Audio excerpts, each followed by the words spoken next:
قام ابتدى يدي الرتب للأعيان علشان يعملوا له شعبية، ويحاول يقرب منهم ويوجدوا له قاعدة في الشعب المصري.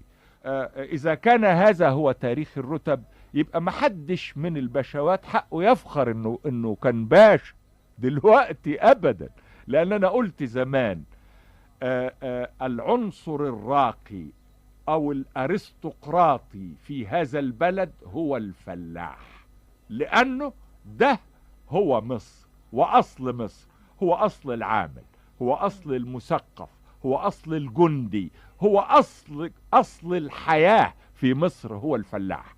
هو ده الأرستقراطية، مش البشوات اللي بدأت حكاية البشوية بالإنجليز سنة 14 علشان يغطوا عزل عباس حلمي وتعيين حسين كامل، تعيين بجواب. وكمان في الجواب، الجوابات مكتوبة كلها في كتب عبد الرحمن الرفعي، ومهزلة انه يبعتوا للواحد من دول يقولوا له احنا عزلناك، وللتاني احنا عيناك، احنا بريطانيا، واللي يبعت له ده المندوب السامي هنا او القائد القوات العسكرية. بل ان نظام العرش وراثة العرش بكل بساطة رسميا وفي الجواب ومكتوب في التاريخ بتقرروا بريطانيا ايضا. وبيقول الملك فؤاد الحاضر نعم على عيني وراسي.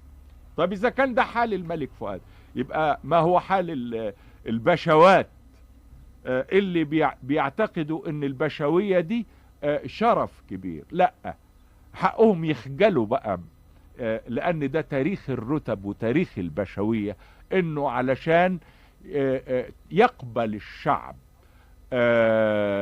او تتكون للانجليز كسلطة محتلة واستعمارية، وللخديوي المفروض والمعين من الانجليز يتعمل لهم شعبية بواسطة الاعيان. ونجحوا بعض الشيء. ليه؟ لانه ابتدت الاعيان تتبارى علشان يبقوا باشوات وبهوات في خدمة الخديوي والاستعمار البريطاني. يبقى حق البشوات ده لما ده تاريخها ما يفخروش قوي بعملية البشوية، حقهم يتواروا خجلا. اللي بيحب منهم انه يتمسك، وفي عقلاء كتير رموها وانتهوا وعرفوا ان ده انتهى خلاص.